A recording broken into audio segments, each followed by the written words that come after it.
আসসালামু আলাইকুম ভাই ও বোনেরা। আজকে আলোচনার বিষয় স্বপ্নে যদি কেউ মাখন দেখতে পায় তাহলে কি হয়। তবে পূর্বের মতো আমরা এখনও বলি যে একই স্বপ্নের ব্যাখ্যা ভিন্ন ভিন্ন হতে পারে, তা আপনার বয়স, পেশা, বিবাহিত নাকি অবিবাহিত, নারী নাকি পুরুষ ও আপনার বর্তমান পরিস্থিতির উপর নির্ভর করে।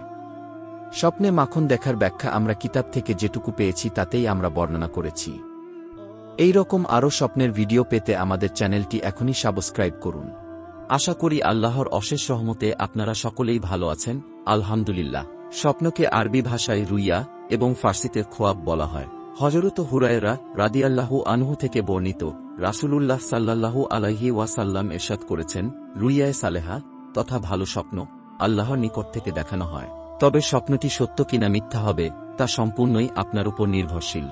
ইসলামিক হাদিস অনুসারে যদি আপনি পাক পবিত্র অবস্থায় ডান কাঁধ হয়ে ঘুম আসেন এবং রাত 12টার পর থেকে ফজর আজানের আগে যদি কোনো ভালো স্বপ্ন দেখে থাকেন, তাহলে এটি আল্লাহর নিকট থেকে দেখানো হয়েছে এবং খুব অচিরেই আপনার স্বপ্নটি সত্য হবে ইনশাআল্লাহ।